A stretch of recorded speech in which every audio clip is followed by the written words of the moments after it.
राधे राधे। कैसे हैं आप सब। आज हम आंवला नवमी की कथा का श्रवण करेंगे। एक राजा था, उसका प्रण था वह रोज 1.25 मन आंवले दान करके ही खाना खाता था।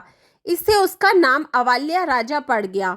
एक दिन उसके बेटे बहू ने सोचा कि राजा इतने सारे आंवले रोजाना दान करते हैं, इस प्रकार तो एक दिन सारा खजाना खाली हो जाएगा। इसलिए बेटे ने राजा से कहा कि उसे इस तरह दान करना बंद कर देना चाहिए।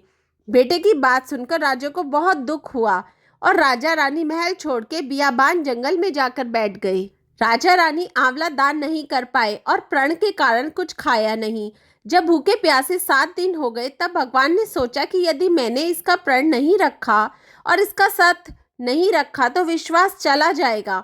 इसलिए भगवान ने जंगल में ही महल, राज्य और बाग बगीचे सब बना दिए और ढेरों आंवले के पेड़ लगा दिए।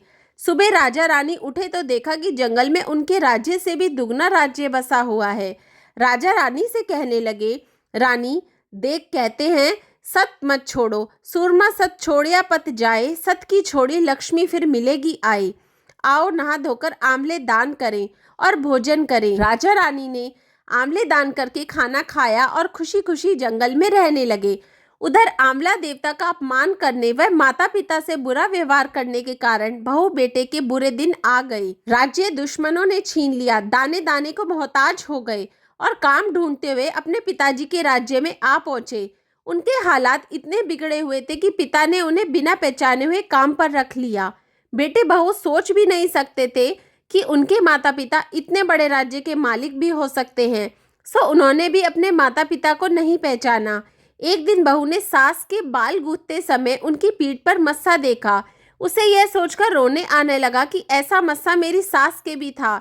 हमने यह सोचकर उन्हें आंवले दान करने से रोका कि हमारा धन नष्ट हो जाएगा। आज वह लोग ना जाने कहाँ होंगे। यह सोचकर बहू को रोना आने लगा और आंसू टपक टपक कर सास की पीठ पर गिरने लगे। रानी ने तुरंत पलटकर देखा और पूछा कि तू क्यों रो रही है। उसने बताया, आपकी पीठ जैसा मस्सा मेरी सास की पीठ पर भी था। हमने उन्हें आंवले दान करने से मना कर दिया था, इसलिए वे घर छोड़कर कहीं चले गए। तब रानी ने उन्हें पहचान लिया, सारा हाल पूछा और अपना हाल बताया। अपने बेटे बहू को समझाया कि दान करने से धन कम नहीं होता बल्कि बढ़ता है। बेटे बहू भी अब सुख से राजा रानी के साथ रहने लगे। हे भगवान, जैसा राजा रानी का सत रखा वैसा सबका सत रखना। कैसे सुनते सारे परिवार को सुख रखना। आंवला नवमी की कथा समाप्त हुई। राधे राधे।